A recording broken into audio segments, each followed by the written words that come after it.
मैं दृष्टिकोण पर, अंग्रेजी में जिसे पर्सपेक्टिव कहते हैं, उसको बहुत ज़्यादा अहमियत देता हूँ, महत्व देता हूँ, क्योंकि किसी भी आंदोलन को, मूवमेंट को लीड करने के लिए कोई आपका दृष्टिकोण होना बहुत ज़रूरी है, पर्सपेक्टिव होना बहुत ज़रूरी है।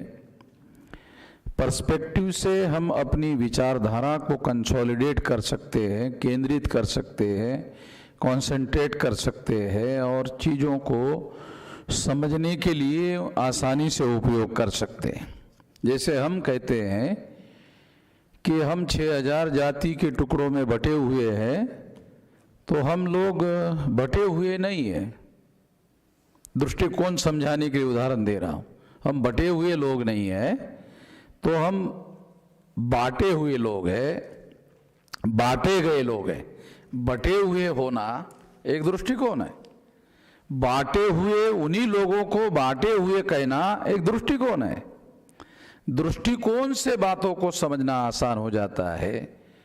बटे हुए जब हम कहते हैं तो फिर ये जिम्मेदारी हमारे ऊपर आ जाती है कि हम बटे हुए हैं, हम ही इसके लिए जिम्मेदार हैं। और बांटे हुए जब हम कहते हैं तो एक पर्सपेक्टिव है, दृष्टिकोण है, तो पता चलता है कि हम बांटे हुए हैं, इसका मतलब कोई और है जो थर्ड है, पार्टी अलग है, उसने हमको बांटा है। तो दोनों चीजें पर्सपेक्टिव से ही क्लियर होती है, समझ में आता है, दृष्टिकोण से समझ में आता है। जस्टिस सावंत साहब ने जो बात कही कि हम लोग ग्रुप्स में, जातियों के ग्रुप्स में बटे हुए लोग हैं और बटे हुए रहना ये हमारे लिए, यही हमारी ये जो स्थिति है, ये स्थिति ही हमारे लिए हमारा दुश्मन बनी हुई है। अगर हम लोग बटे हुए नहीं रहते हैं तो हम मुक्त हो सकते हैं, आज़ाद हो सकते हैं, फ्री हो सकते हैं। तो एक पर्सपेक्टिव है, समझने के लिए पर्सपेक्टिव है। मगर जागृति का जो सिद्धांत है, जिसे हम लोग कहते हैं,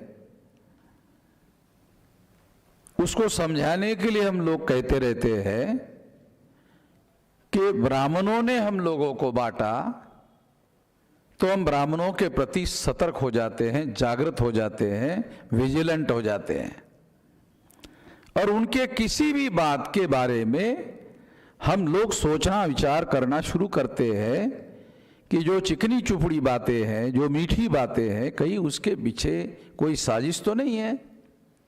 तो सोचने विचारने के बाद कुछ बातें समझ में आती है। मगर जस्टिस सावंत साहब का ये कहना कि हम बटे हुए रहना हमारे अपने ही लोगों के विरोध में एक दुश्मनी की स्थिति है, यानी हम खुद ही अपने दुश्मन बने हुए हैं, तो ये एक पर्सपेक्टिव है। अगर इसको हम पॉजिटिवली ग्रहण करने की कोशिश करें तो उसका एक अर्थ है। जब हम ऐसा कहते हैं, जब हम ऐसा मानते हैं कि हम बटे हुए हैं और बटा हुआ रहना हमारे लिए खुद दुश्मनी का कारण है, जब हम इस बात को स्वीकार करते हैं तो फिर पहल करते हैं, तो फिर इनिशिएटिव लेते हैं कि हमारा बटा हुआ रहना ज़्यादा खतरनाक है, उसे जोड़ना होगा। इसी बात को, इस बात को भी, यानी दोनों बातों को मैं समझा रहा हूं आप लोगों को कि हम लोगों को बांटने वाले भी लोग हैं, उसके बारे में हमने लोगों को बहुत ज्यादा जागृत किया। और हमारा बटा हुआ रहना, हमारे विरोध में एक दुश्मनी, खुद ही अगर इस बात को हम गलत नहीं मानते, आज भी हमारे समाज में बहुत सारे लोग हैं जो जाति को समाज मानते हैं। समाज अच्छी बात है, जाति अच्छी बात नहीं है।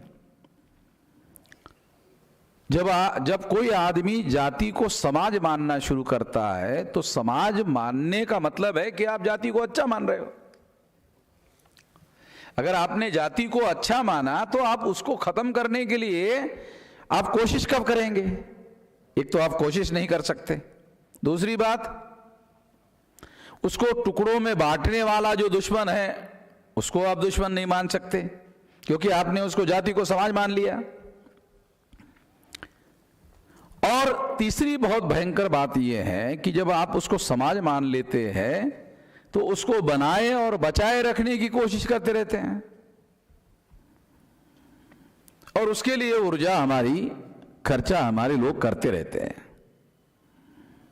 तो ये पर्सपेक्टिव से पता चलता है, दृष्टिकोण से पता चलता है। तो ये बात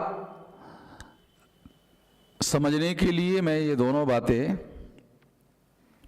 समझाने का प्रयास कर रहा हूं कि हमें लोगों को जाति के टुकड़ों में बांटे हुए जो लोग हैं उन लोगों को जगाना होगा। फिर हम कहते हैं जगे हुए लोगों को जोड़ना होगा। जोड़ने से शक्ति बनेगी और शक्ति का उपयोग और प्रयोग फिर जगाने के लिए लगाना होगा, फिर जोड़ने के लिए लगाना होगा। यानी ये जगाने की और जोड़ने की जो निरंतरता है उससे हम लोग अपने समाज को एक तारीख तक, एक समय तक हम लोग उसको जगाते रहेंगे, जोड़ते रहेंगे, और एक समय आएगा कि हम बहुसंख्य लोगों को जगाने में और जोड़ने में कामयाब हो जाएंगे, और उस समय हम लोग आज़ादी हासिल करने में कामयाब हो जाएंगे। तो ये पर्सपेक्टिव से ही समझ में आने वाली बातें हैं, दृष्टिकोण से ही समझ में आने वाली बातें हैं। दृष्टिकोण एक ज्ञान का क्षेत्र है, दृष्टिकोण जो है एक ज्ञान का क्षेत्र है, और इस ज्ञान के आधार पर हम जिस पर पर्दा पड़ा हुआ है उस पर्दे को उठाकर ज्ञान को हासिल करने में कामयाब होते हैं।